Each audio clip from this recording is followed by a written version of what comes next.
What are your credentials and who are you? Let me tell you something. That's not important.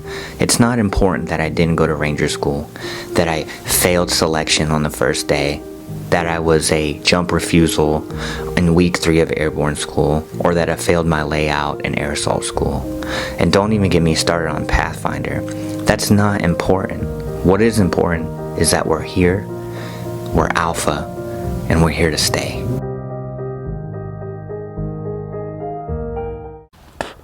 Okay, candidates, let's talk about P-Fun. Just a little cute nickname I made up. P-Fun, pistol fundamentals. Let's talk about it. You jump the timing on that gun before that timer goes off, and you're gonna get stuck in an OODA loop, okay? The last thing you wanna do is get stuck in an OODA loop. Ears, eyes pointed forward, apex predator, boop, and you're engaging that target. I think that time was probably like 0.62. I don't know, I've had faster, but it's neither here nor there. You know, this rucksack has probably seen more combat time than any of you will ever have. Hey, let's talk about loading your rucksack and your combat load for a minute. I really like to pack the weight all the way down. I don't like to keep it high because I like to feel it in my lower back. It's all about callousing the mind. There's gotta be scarring. There's gotta be scarring. If there's no scarring in life, you're not growing and learning. So I'll light a match and let it burn down to my fingertips just so I could feel something, anything. God, I should call her. Ladies and gentlemen, Chief Warrant Officer 2, Craig Obeso, better known as, I think, DVN Dark or Man Dark, take your pick, is in the house with us tonight. Episode 61, Hard to Kill, baby. How we doing, Craig? Man, I'm feeling dangerous right now. You look it, bro. I mean, so much. I appreciate that. Some of these vids that you're putting out on the gram, dude. Go ahead, dust your shoulder off, kid. I mean, I see you out here. You know? I appreciate it. I appreciate it. It's all jokes. Hopefully, no one takes it too serious. You want to give me a punch out and go to work real quick, or dust it off? I don't know. Hold on, I think I still have it. I still think I have it. I'm in my workspace right now. I see you. So, if you don't mind, man, unpack it for us, dude. Where'd this get off to? I mean, from seeing something like this, I first thought that you guys had just a fucking great mentor or role model, or this just came from y'all, man. Tell me where this originated from.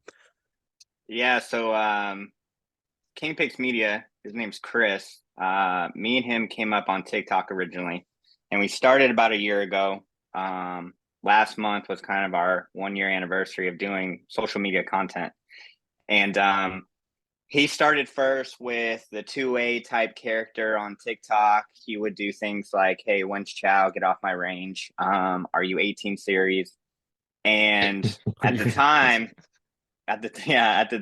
I was in Honduras deployed for a 60-day employment, and I didn't have any of my camera equipment, anything like that. Now, real quick, not to interrupt you, dude. You can't just say like bold things like I'm in Honduras chilling, dude. Yeah. I'm in Colombia kicking it with the cartel, dude. Come on, dude. Yeah, they just sent me this guy over here, bro. I'm just a regular guy. I was just out there doing some things, and okay.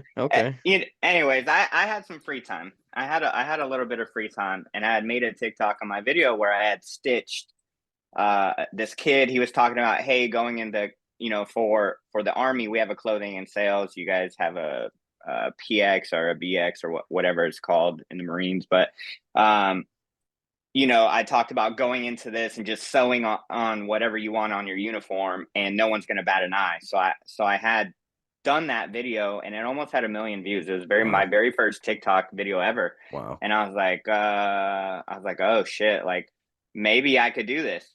So I started developing a character called Boot Boy, who was a guy that just got out of AIT, and we've all been there. We've all been that individual or seen it where you got your army shirt tucked in or your Marine shirt tucked in, and you got, you know, your Levi's on with, you know, your basic training boots, and you're going out in town. You're going to Applebee's, you're going to Chili, whatever, right? Mustang GT, Oakley sunglasses, tap Yeah, out no, shirt. Okay.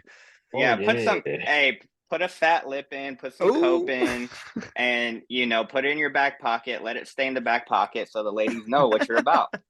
You know, it's super simple. And so I made that character, and he blew up on TikTok. And then I started progressing. Like, I was like, okay, so I'm going to make a warrant officer character, and I'm going to call him the Wobbly Warrant. I have Boot Boy. And then I'm going to make a gym character that does absolutely like absurd things in the gym. Yes. And then fast forward almost a year later into December, I had made a Army versus Navy video. And it was the most viewed Army Navy video in the entire world wow. on Facebook. On Facebook, it's sitting just a little over, I think, 500 or 600K views, which is huge for Facebook. Of course. And then at the time when I posted it to TikTok, I had about 20K likes and over 200,000 views within 24 hours. I get a call. They're like, "Hey, Craig, Uh-oh. I need to see you in my office." I go, "Okay, cool, whatever. Like, it's not a big deal." Because me and my battalion commander were cool. I was like, "Hey," I showed him the video. He's like, "Craig, that's so freaking funny." I was like, "Cool, whatever." I get a call, and they're like, "Hey, the division sergeant major hates your video, and he wants you to take it down. They're gonna, you know, you're gonna be standing on the red carpet, or, you know, whatever." And I'm like, "Okay." I'm like, Here we "Whatever." go. So I took it down. The video is still up on Facebook, by the way, because somebody Okay. reposted it. I was just And going to it ask, went, is it still viewable? yeah, well, I'll send it to you. I have no Okay. problem sending it to people, Cool. and you could do whatever you want with it. Like, I don't give I a like shit, it. All right. you know? And Yeah.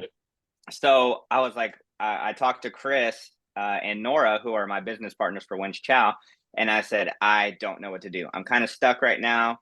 I'm not. What kind of content should I create? And Chris is like, "Hey, come on over to the 2A community." I was like, "Yeah, whatever. I'll give it a shot." So I made this 2A character, and sure enough, it blew up on Instagram, and Chris blew up on Instagram, and here we are. If you don't And mind, I have a lot of civilian viewers. Explain what 2A community is for us real quick. so that's the Second Amendment community. It's just individuals that just like to train with guns, shoot guns, have fun, and are just I don't know. It's even in civilians and military folk, it's such a great diverse community, and I've never been a part of it until recently. And it's just so nice. Like, I'm always anxious and nervous to like go to these type of events when I get invited. But when I go, it's like nothing but love, and everyone just wants to like be there and learn and learn how to shoot a weapon better, be more lethal, take care of their family. And I, you know, at the end of the day, I think All that's what great it's all things. about. So All great yeah, things. it's all great things. You Yeah, know, definitely. you know, whatever society or social media is like pushing now the agenda for the 2A community, which is super unfortunate, but that's neither here nor there. But it's a great community. Awesome. Well, it definitely seems like it's starting to take off for you, and I love that, man. I love that for you. Social media is such a strange thing when it comes to military. I think we have similar timelines in the service, and I mean, coming up when we did, it was just extremely looked down upon, or looked down upon is probably the wrong term for it, but frowned at. I think, frankly, it was just because it scared higher ups. They didn't really know enough about it, and they couldn't control it to a certain degree. How has it changed? How has it gone from then to now? And I mean, you're still active, so you can kind of give me a look at it. What's going on with it right now? It's weird right now. Like, and I talk about it in one of my YouTube videos in my Q&As on YouTube, but I talk about the social media sphere of influencing, right? And I think for senior leaders, because they're a lot older, I would say, you know, 10, 15 years older, that are in those key developmental positions, you know, like division commanders, corps commanders, etc. They're disconnected.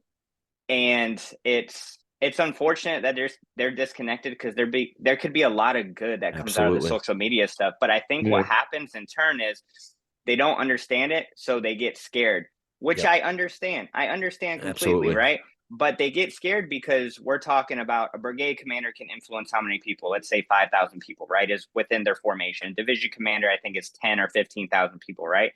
But if you look at these social media influencers, they're either equating to that level of influence or they have more, and it kind Definitely. of it scares them, Of right? course. Because they're afraid that that influencer is going to push out a narrative that doesn't really nest with their lines of effort, which I get. But the thing is, being an influencer for me, and I've talked to my battalion commander about it and the brigade commander, well, not my brigade commander, but the brigade public affairs office about it, is like, all you got to do is reach out to me. I will teach you how to do social media. I will teach you how to upload, when to upload, look at your statistics. I will teach you how to better yourself. I'm not just this, and I get it. The character I play is super arrogant and he's super cocky, and I get it, but it's just a personality on the Of internet. It's course, not of who I course, am. of course. Yeah. And that's very, very similar to our Terminal Lance or our Lance Corporal Underground. It's what we all joke about. It's what we all love. I mean, it's a parody. It's I mean, we all get a kick out of it. And even someone at that level, uh, of hierarchy or rank structure can somehow, look at it and laugh. And I think ultimately they're just scared about having the wrong person behind the trigger. And you know, getting the wrong word across to that big of a community can be, especially for someone that doesn't understand social media, can be frightening, which I can understand. But you're being more than amenable, going to them and actually, creating a line of communication. And I think that's awesome. And I really hope that it'll go in your favor at some point, because some great things can be accomplished with it. And I think people are just starting to see that. What Yeah, And Go ahead. go ahead. I'm sorry. I was going to no, ask I you was another question, so I want you to stay on target. What were you going to say, bud? I was no, just I going was to just say, gonna. oh, Doc, go ahead. No, you're go ahead. killing No, me with this, Doc. Doc, you go ahead. Doc, you go ahead. no, I was just gonna say because you're touching on it because I was like, well, he's from the intel community, like, are you like? So it didn't seem like it was that bad because you handled it the right way, right? Yeah, I mean, it turned into nothing. What that person came down to is like, hey, I don't like your video. I was like, okay, whatever. Like, if you don't like my video, then I'll take it off. But I make sure, because of my line of work, that I specifically follow doctrine and the rules and regulation based off social media and having a presence there. So I make sure I'm in line with everything, and everything I do promotes the military in every facet. I will never talk bad about the military. I will never talk bad about senior leadership, because I'm here to promote a healthy organization, because toxicity doesn't equate to positivity. And I Damn. think we have to understand that. What very well said. Before we get too far into this, I want to learn a little bit more about you now. So, from what I have, we got 18 years in the Army, multiple pumps, 2 to Iraq, 1 to Afghan. Give me the timeline on your deployments. So I go into the military in 2006. I deploy. So January 2006 is when I go into the military. I deploy March 2007. I come back late May 2018. I got stuck with one of the 15-month deployments where they extended Ugh. us. So we did 12, or we were 3 months into the rotation in Iraq. They're like, hey, congratulations. Actually, your tour just started. So we're like, great, excellent. That feels really good. So we did 15 months there in Iraq. I was actually in third ID at the time. Came back, redeployed. And then I spent a year back in Conus in Georgia, and then went back forward to Iraq again with the same organization, 3rd ID, 3rd Brigade.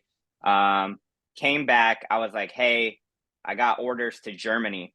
And at the time, my stepmom, she was very well connected in the HR community.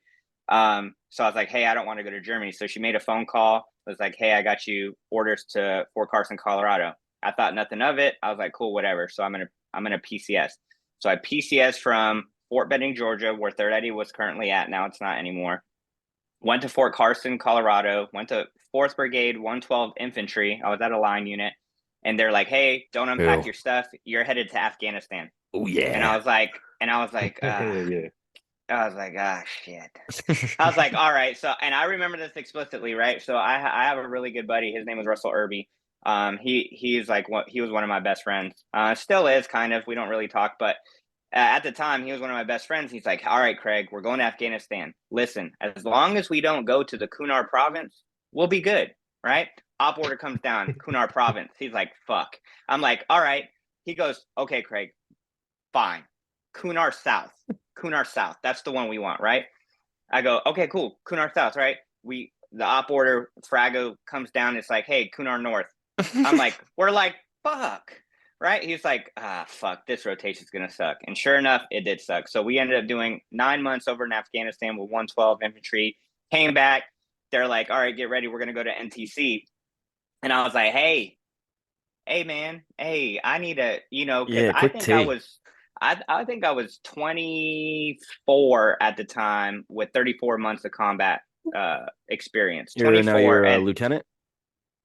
what's that? No, You're I'm a a lieu- CW2. no, at the time. At the time I was a E6. You're in this. Oh, that's right. Never mind. Gotcha. Yeah. Tracking. Yep.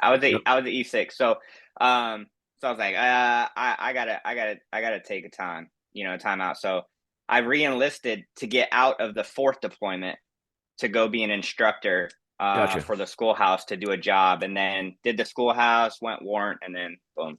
Now, how was that? How was that transition from deploying, being in the field, going over to, kick some classes to some guys and deal with like Army youth? It was hard. It was a lot of mental health behavior meetings. Definitely. A lot of investigations on my part because I was too aggressive with Okay. students. Really? It was a hard transition, and I wouldn't say aggressive physically, just aggressive verbally, Of like course. Of course. just army stuff, right? They And need it, but that needs to be instituted. I mean, you need to be able to operate under stresses. I mean, that comes with it. I mean, I think so too. But MI is not. It's not I hear that. you. I get you. I get you. So where I was coming from, right? I was coming from a line unit, light infantry. We're briefing like with dips in our mouths, fucking Yep. saying, yeah, we're gonna fucking go kill the enemy on this objective at fucking H-hour, Yeah. blah blah. We're gonna fucking get to it, and we're fucking, Yep. fucking fist bumping at Of course. briefs. And then now it's like, excuse me, may I please have your attention? Thank you, Yeah. students. Yeah. Yeah, warrior, and it was hard. brother. It was really hard. I did that Yeah. exact same transition from, pumping out, dropping bodies in Afghanistan and then going to an admin unit in Quantico. And just that transition alone, you feel very, not to sound corny, but you're very alone, man. You're very stuck inside. And normally you don't go with a lot of the guys that you deploy with, if any. And it's a shitty feeling. I mean, yeah, you can contact them over on the phone and everything, but I mean, it's a shitty transition, and I can completely understand that. And I'm sure that was tough for you, but you clearly made the best of it. You're still hooking and a jabbing. So we got through I mean, give me some takeaways from the deployments, man. Are we talking kinetic? You guys saw some action, or? Yeah. I mean, I've seen action in every deployment. Not necessarily me personally engaging the enemy. None of that. I'm an MI guy, Mm-hmm. Explain that for us real quick. So yeah, so like for me, I they call us FOBITs, but I did a lot of, where I worked at, I was working in an analytical cell. So I was producing products for the guys that were going to kick down doors and take down high value targets. Gotcha. I was the one, providing reporting and current reporting for these guys to adjust fire or whatever needed to happen during the operations. So was I the actual guy on ground? No. But there were times where I would go on patrols and do KLEs. Like KLEs were always necessary within the intel community because you need to go down there and get the information and do debriefings, right? So that's not to say that we don't. I want to always get rid of the stigma of like intel. Like people think, oh, you're an intel guy, you're an intel guy. You don't really, you know what I mean? Like support MOSs can have and play a role within the kinetic field, But when we specifically talk, like I guess being engaged by the enemy, normally it's like indirect. The most common thing is indirect fire, right? And that's where I got my combat action badge, was through a indirect fire incident that happened in Afghanistan that actually hit our AHA and concussed the entire base. Oh, we shit. had 4 KIA. 17 walking wounded, and the rest, everybody on that base had to go through concussion protocol. Shit. Wow. Yeah, so yeah, during that time, that was May 18th. Yep. No joke. Of 2012. So Okay. that was a tough go around. Gotcha. Tracking. So to digress a little bit, something that we kind of started this podcast on, both myself and Doc had a very kinetic deployment in Afghanistan when we deployed together, and we had a tough time coming back. And that's kind of what's going on in the military community right now. We're having a lot of guys coming back from, Iraq, Afghanistan, and we're a little goofy now, man. We're a little shook up. PTSD is becoming something, or PTS, whatever you want to call it, is on the forefront. Yeah, we kind of want to drop the stigma behind not being able to talk about this shit, because a lot of guys that trained me, trained Doc, trained a lot of guys I know, kind of stick to the, bury it deep, wash it down with booze, figure it out, stay combat ready. And that's, unfortunately, right now, a lot of those guys are the statistics that we hear about, the guys that are coming home and unfortunately ending their lives. Is that something that's talked about in the Army at all, or how is that being dealt with? If you don't mind me asking. So I mean, in the Army, we have our annual training. We have a quarterly training on suicide. Here in the SFAB, we're relatively a small organization, so our teams are pretty close. I really, I'm an advocate for the big Army programs, right? You have your SHARP, your equal opportunity, suicide, your master resiliency trainer, all that, all that stuff, right? All that stuff kind of bleeds into one another, right? Specifically talking suicide, what I'll always tell my soldiers, my peers, and really my seniors too, because we forget to look out for our seniors as well, is Yeah. you can't run from it, and running is equal to what you just discussed. You're drinking every night. Yep. You're doing something to occupy your mind, which I get it. At some point, it's good to occupy your mind, right? I understand that completely. But if you don't go tackle it and you don't go get professional help, then you're never going to get better. Facts. You owe it to yourself, and you are responsible for yourself. I get you went over, you deployed, and bad things happened. I get it, right? And I understand that, and I can be empathetic with you on that level. However, where I can't be empathetic with you is you not wanting to go get help Bam. or wanting to go seek professional help. Yeah. I was just having this conversation with one of my brothers the other day. He's not in the service, but we got on the topic of mental health because it's a huge stigma within society in general, right? It's like, hey, if you're married, if you're not married, whatever, it is you and yours alone to make yourself happy. It is using yours alone to take care of yourself. No one can take care of yourself better than you. And sometimes you need that external help. And what a lot of people do, especially soldiers in the military, right, is they'll go seek professional help one time, Yeah. and they'll go, I didn't like that person. Yeah. Okay, well, let Yeah. me break it down for you. If you go to a hamburger joint and you don't like that hamburger, are you going to start eating hamburgers? No, you're not going to. You're just going to go to another place and eat another hamburger. And you keep trying till you get a good hamburger, right? Yeah. It's the same thing. Well put. Psychologists Very are well human put. beings, right? Psychologists are humans just like us, right? I'm sure people suck at their jobs in that same field, right? Just like there's a lot of MI professionals that suck at their job. There's a lot of doctors that suck at their job. You got to go find the right one, and you owe it to yourself to do that. Nice. I like how you put that. Yeah. Awesome. That was I very think well. something you said there, because people do use that crutch a lot. Oh, I went over there, I did this and that, and we got all fucked up. And it's like, bro, I understand that. I get that. That's real. I appreciate what you did, but you also got to do something about it. You can't just sit on your hands and and as you said, you can't just go talk to a professional one time and think, oh, this isn't for me. You got to find something that works, and it's something you got to work at. It's not something that happens overnight. It's not going to be easy either. And yeah, well put, man. It's I tell those guys, right, and I respect all the accolades that they received and they achieved over there. But when a soldier comes to me, or a service member comes to me, a service member came to me in my DMs and he's like, I'm not having a good time, and I told him I don't give a fuck. Like, I don't give a fuck, and here's the reason why. I said, I am not your professional counselor. We can talk about it when you go seek professional help. Facts. Yep. I, Yep. you are DMing me on Instagram, brother. I know. You know, so it's like you got to go take care of yourself, because Yep. guess what? If you don't, those accomplishments that you did there won't mean nothing anyways, because you're going to Exactly. off yourself. Well put. I agree with you completely.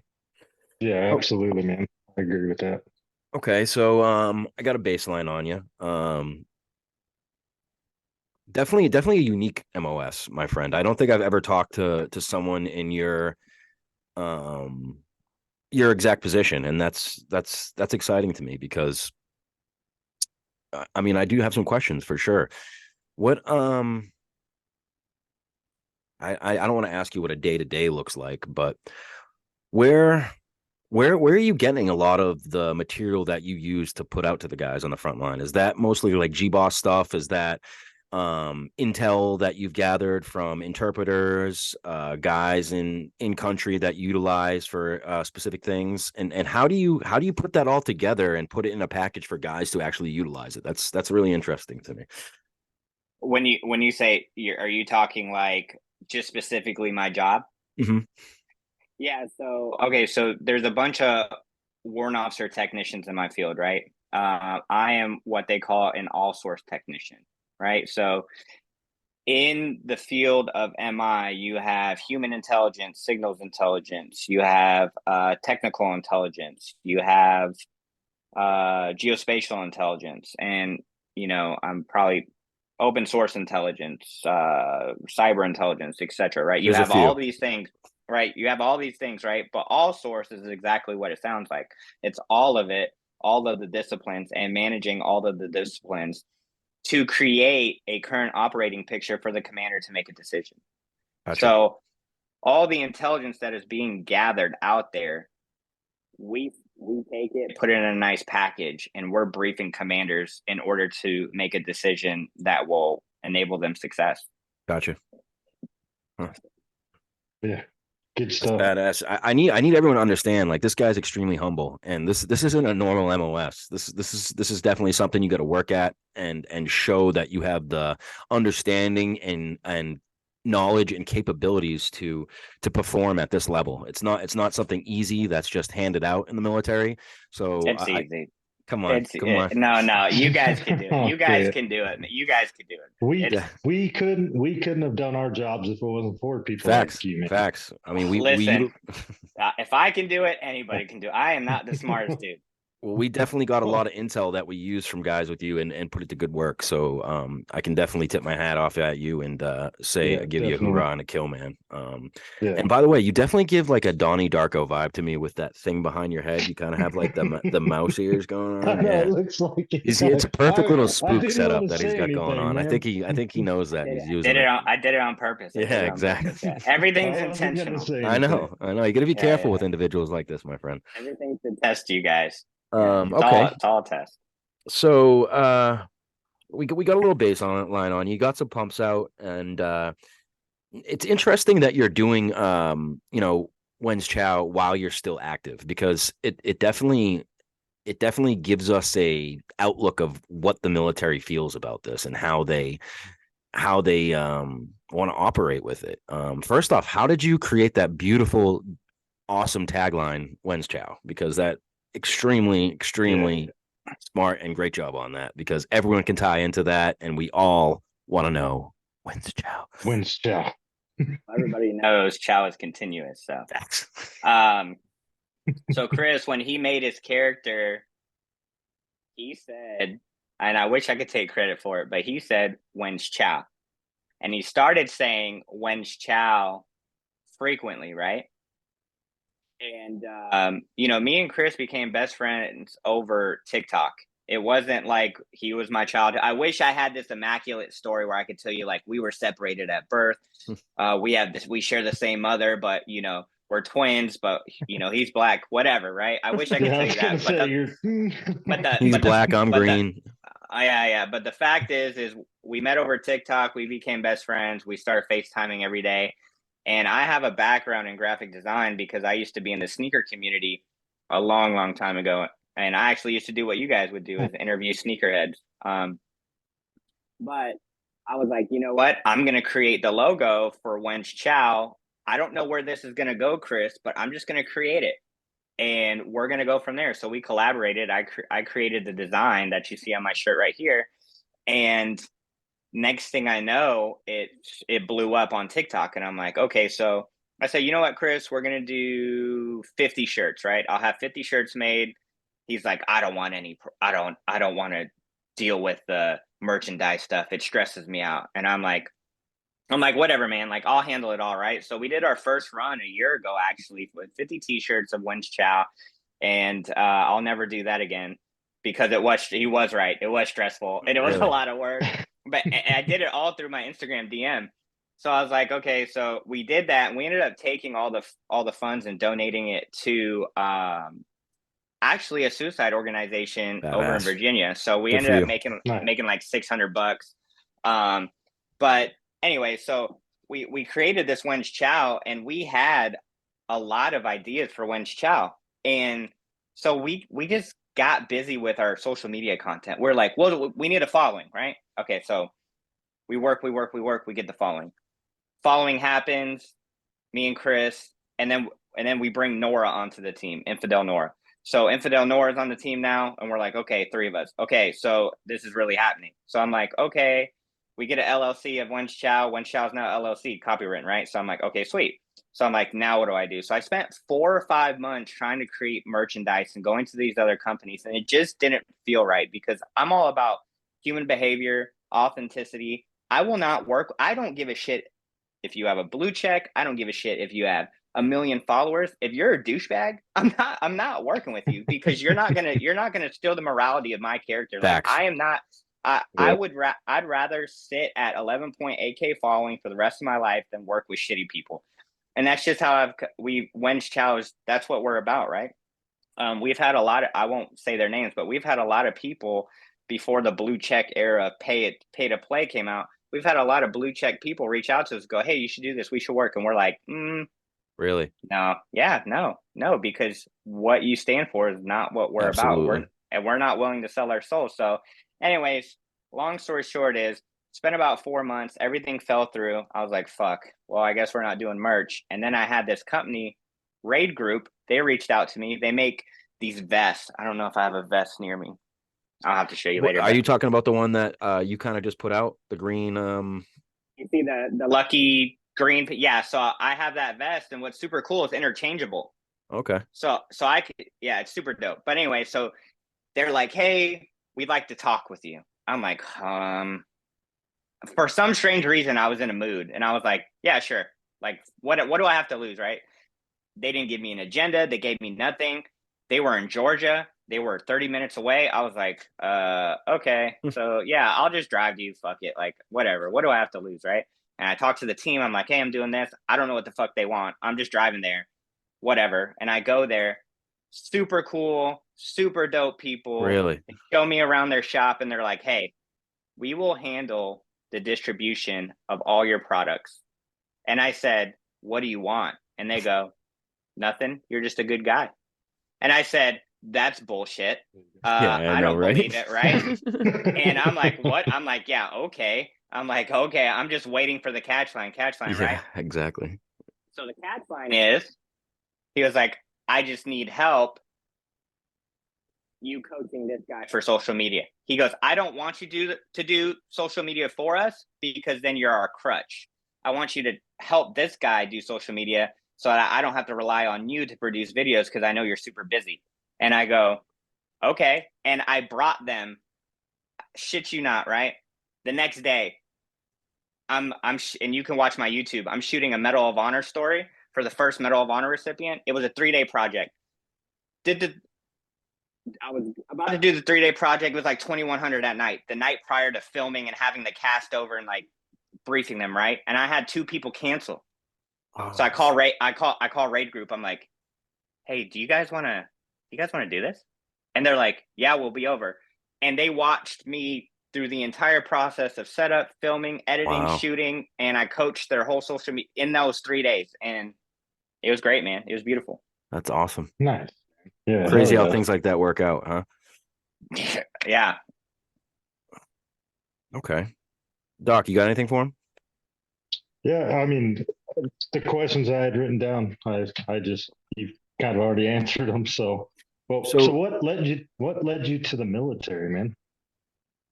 Oh man, it's nothing special. I wish I could say like, man, I wanted to serve my country and these colors don't run, but that's not any of that. I mean, now it is, right? I do have a sense of pride for, everything of I've course. accomplished. However, when I was, an 18-year-old kid, I dropped out of college. Where I lived at the time, Mexico was right on the border. So I was like, man, I'm just gonna fucking drop out of college and party and smoke weed and drink. And that's what I did for 6 months. And then I remember I had an epiphany. I was like, you know what? I'm gonna see, because I was a pretty athletic kid as far as when it came to like running. And I was like, I'm gonna go run a mile. And I went and ran a mile. I went to try to run a mile, could only get to a quarter of a mile, and I threw up. And like I was just like, bleh. And I was just like, and at the time I had left my house. Like me and my dad were not on good terms. And I remember I hadn't talked to him in like 6 months, and I threw up on that run. I finished the run, came back to where I was staying at, typed an email to my dad because at the time I didn't have a cell phone because it was turned off. I had no job. And I typed an email to my dad and I was like, "Hey, I'm ready to come home, and also I want to join the army." And he was like, "All right, let's do it." Because I was raised by two first sergeants. I was gonna ask, do you have a military Oh family? yeah, Yeah, yeah. okay. My dad and mom were both retired first sergeants, so that was a great strict upbringing. And then my Yeah, that abuelo, was fun. he served in World War II. Wow. Yep. Nice, Hard charger. Like it. awesome. We have a great lineage. Did you ever get to talk to him about that? Who, my grandpa? Yeah. No, unfortunately he passed when I was 10. Gotcha. So Gotcha. Okay. So R.I.P. to a good one. yeah, RIP to a real one right there. Um, what advice would you give someone kind of following in your footsteps, man? I mean, be humble all you want, man. You're a trailblazer. I mean, not a lot of people are doing this. This isn't easy to do. And what advice would you give maybe a young soldier that's, coming up through the ranks and he wants to get into social media and he's got an idea and he wants to push it? What do you think about that? oh man, that's a great question. Man. Let me preface it with this. It's the military is very toxic when it comes to social media.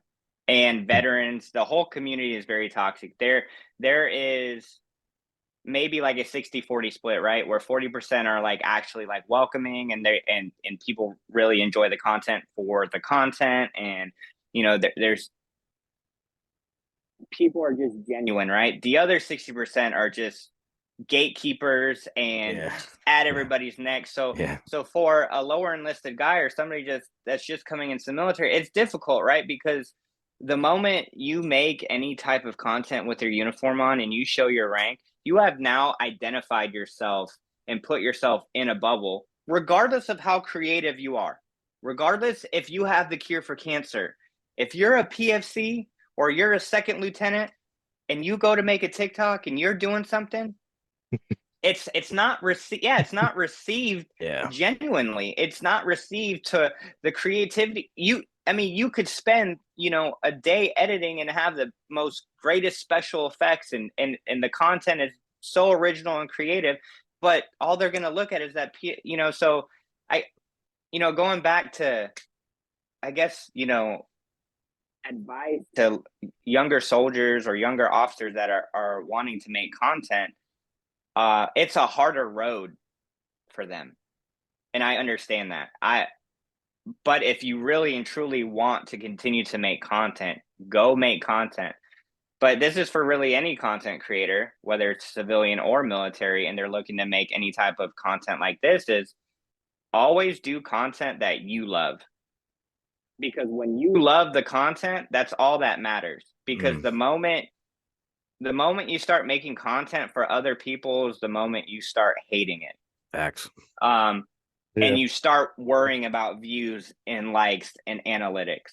Now, don't get me wrong. At some point, you are going to have to learn about that stuff and kind of, gauge where you're at and when to post and, kind of work the system. However, content creation is about content creation and making people laugh. For me, it's about making people laugh and creating a character where people could just make fun of and not take so seriously. And either they were that guy or they know that guy, and they just come on my page, and for a brief moment they forget about their life troubles, whether that be for 3 or 5 minutes. And if that happens, I've done my job, and that's Hell what yeah. I've always been about. So. Hell yeah. I love it, man. Dude, you had me rolling this afternoon. I was going through your videos, just getting some content, and I'm like, see, and that's the thing too. It's like, all right, so yeah, military service is awesome, but it sucks sometimes. And you're just making the fun out of it, because a lot of people don't know, and it sounds fucked up to like civilians or anybody that hasn't been in combat. It's like with Nick, we're sitting there, we're sitting on an IED, we're taking a couple of rounds maybe, and he goes, "Hey Doc." I'm like, "What, dude?" Or no, you called me Chris. You're like, "Hey Chris," which is weird because he always called me Doc, and I'm like, "What, dude?" And he's like, "You got that beef jerky?" Because I always carried the little Jack Link's beef jerky in my cargo pockets. And I'm like, "Yeah, man, but focus on that down there, right?" But Chow's never endless, you know. Chow's never ending. That's such a great story, because I think it provides context for soldiers that may, and it's not their fault that they're not getting to experience these things that you and I have experienced, but you get so used and accustomed to like morbid events that those morbid events just become part of your daily battle rhythm. And it's weird, because then you start actually just treating it like a regular day. I know. And eventually doesn't phase. Yeah. It doesn't phase you, right? So like, Yep. we got IDF so much that anytime IDF came down, and this was after 4 people got fucked up, 17 walking wounded or whatever, we were so sick in the head that we would play No, we would play a song every time IDF came down. While it was coming down, we would play it and sing to it. Oh yeah. And it was you didn't have to turn or shut me out. Oh that yeah. one. Oh, yeah. Yeah. We used to play that. Why would we play that song? I don't know, but we played it. Hey, we're special types of people, man. Not everyone could do this, and they Yeah. don't. And something you said, 60% of the military community are just a bunch of haters. I completely agree, but I feel like there's almost a reason for that. And it's because, give you some context. Okay. I had no idea. I'm not the type of person that does podcasts, man. I don't talk. I hate people. I'm not very expressive. Sure. I'm an introvert. This is all brand new to me. But I take what I did very seriously. It meant a lot to me. Guys are no longer here that we cared for, and it just meant a lot for me, man. And something caught my eye, but there's a lot of people faking, and that's kind of a shitty way to explain it. Stolen valor is a real thing, man, and it's all over the internet. And I noticed it on a certain platform, the Soft White Underbelly. I sounded off on it. The guy intern asked me for an interview, and I kind of told my story. And but I can see why people are so kind of judgmental and harsh, because a lot of people take advantage of, military maybe not having, or there's not a lot of checks and balances on YouTube or a lot of these social media platforms. So you can just run off at the mouth and be like, "Oh yeah, I'm GI Joe and I did this and I killed the Taliban with one freedom seed," or however you want to talk about it. But I wish it wasn't that way, because there is a lot of great guys that have some great stories that maybe don't talk about them because they are worried about that. But I hear you, man. And Yeah. one, something that really caught my eye about what you guys are doing, it really, some of the best times in the military for me were getting instructions from a salty motherfucker that's been there, and him making it into his own little hip pocket class, explaining it how he knew to explain it, how he went through it, not how a fucking book tells you how to do it, but a practical way, how to do it under fire or in a strenuous situation. Because a lot of guys, when it comes to military instructions, they'll tell you, all right, you can go that way, the way the books are telling you, or you can go this way, how shit really goes. And hip pocket Yeah. classes are huge, man, and that's the vibe I get from it. It's your own little hip pocket, little 60 seconds where you talk shit the way you know it, and I really fuck with it, man. I think you guys are doing a great job, and I'm excited Thank to you. see more Thank you. content from you. Seriously. Yeah, No, I definitely. appreciate it. Thank you. Definitely. Thank you. We have a, I wish I could take credit, but we have a great team, and Nora and Chris, they are very creative, and they're just a good group of people to be around. And I am very thankful to be in business with those guys. So is the When's Chow, is that like a parody of the Rangers? Kind of. Yeah, okay, I thought so. It looks Yeah, it sure is.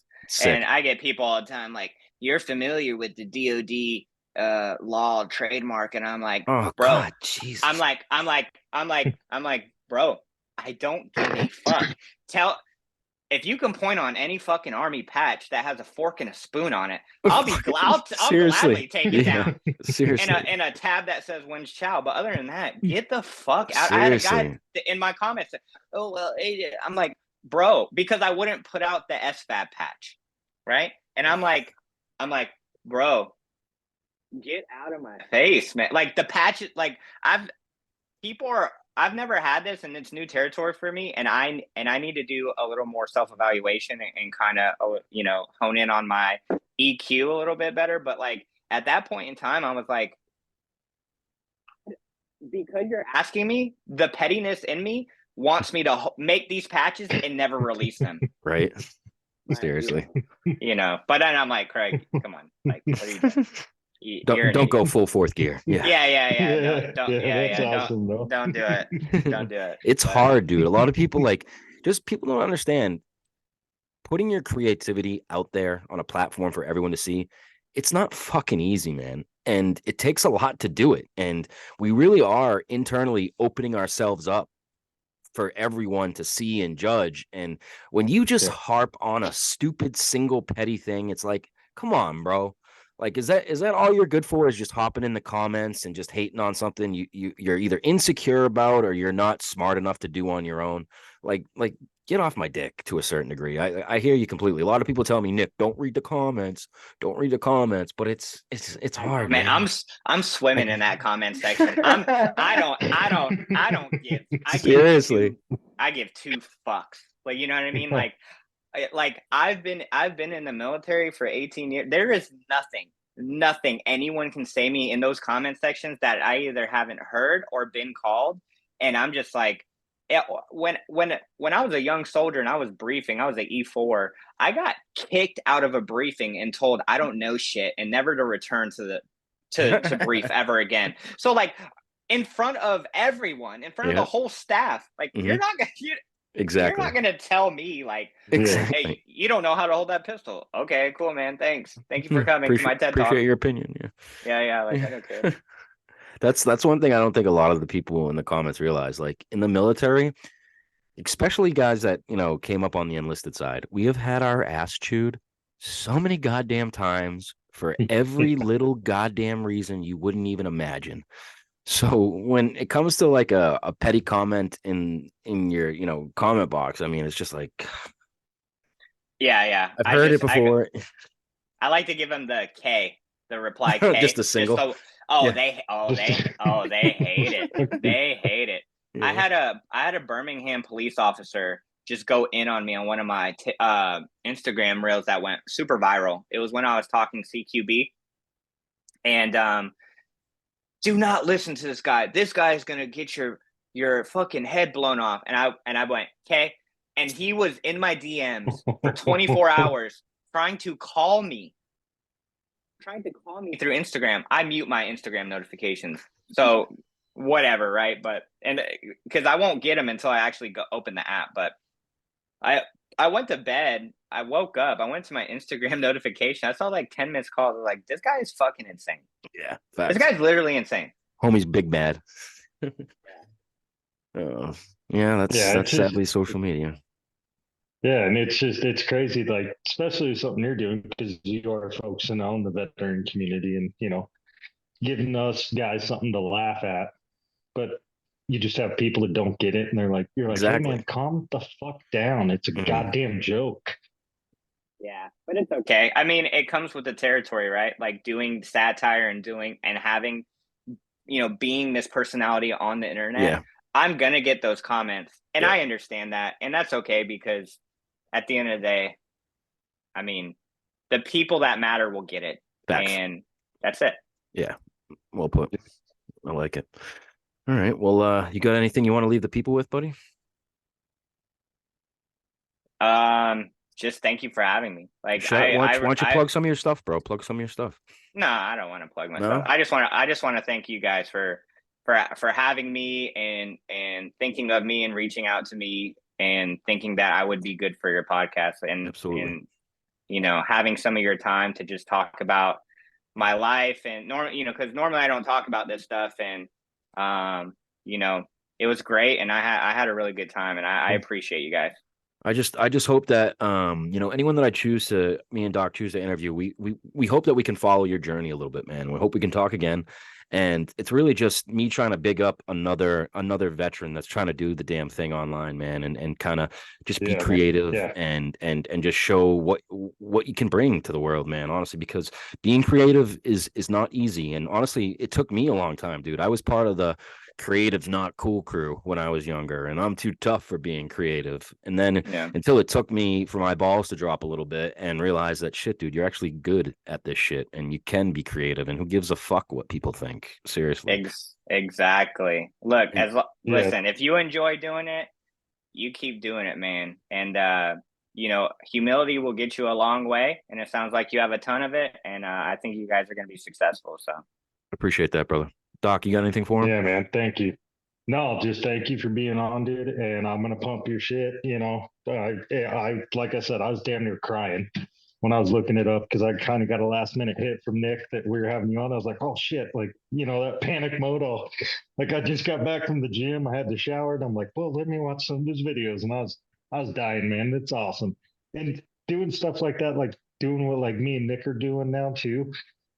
It kind of like gets rid of that insecurity because you get to that fuck off point. You know what I mean? Like, I don't give a shit. Leave me a bad comment. Go fuck yourself. I don't care. Because I've had people reach out to me. I know Nick has too. I'm sure you have that you don't know, but they hit you up and like, hey man, the shit you're doing really helped me. And that's one of our main purposes of this podcast. So, and I'm sure your page has done that too. So absolutely. it's a pleasure Absolutely. having you, man. Hey, thank you. I appreciate you. It was nice meeting you. Oh, there you have it, guys. Same. Episode 61, Hard to Kill with Chief Warrant Officer 2, Craig Obeso. They're in the book. Semper Fidelis, and have a good night, guys. Bye.